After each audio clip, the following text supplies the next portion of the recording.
En 1980, l'équipe accède de nouveau à la finale de la Coupe du Sénégal en espérant conserver sa couronne face à la Jeanne d'Arc, autre club phare de Dakar. Malheureusement, le rêve vire au cauchemar. Les sudistes estiment que l'arbitrage favorise les Dakarois et la finale est émaillée d'incidents. Ces heures sont perçues comme les prémices de la crise en Casamance et les supporters du club en feront les frais dès le début du conflit armé. Noah Cissé, historien et président du Casasport pendant 13 ans, ravive ce douloureux souvenir. Vraiment une structure martyre dans ce conflit. Parce que quand le conflit a éclaté, dans cette politique du tout sécuritaire qui consiste à mater, à traquer, à poursuivre partout, malheureusement, à un moment donné, on s'est rabattu sur les comités de supporters de Casasport. En disant effectivement que ceux qui y étaient pour la plupart ou adhérés à la rébellion. Et malheureusement, des listes de comités de supporters, des listes vraiment les plus régulières, tombées aux mains des forces de sécurité, avaient entraîné par endroits une répression féroce sur les gens.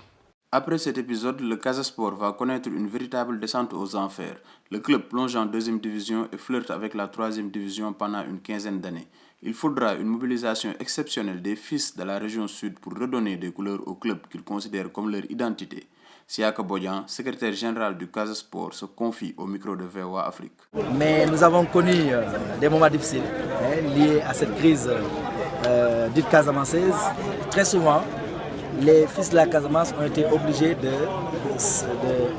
faire une sorte de migration vers les villes du nord, notamment Dakar.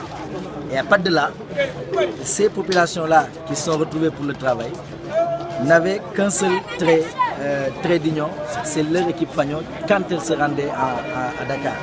Et c'est comme ça que les gens sont organisés pour constituer des groupes de supporters et leur activité aidant, ils ont pu rallier à leur cause l'ensemble des populations du Sénégal, surtout le landerneau sportif. Aujourd'hui, le Casasport est plus qu'un club pour les sudistes. C'est le symbole de leur union et de leur espoir en un futur meilleur, comme l'atteste le journaliste sportif Abdoulaye Sambou. Malgré les difficultés qu'a connues cette région, c'est le seul pan de la société casamançaise qui est resté.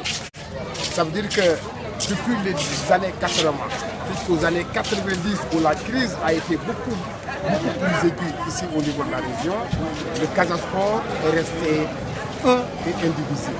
Ça veut dire quoi? Ça veut dire que tout le monde se retrouve au sein de cette équipe du Casasport.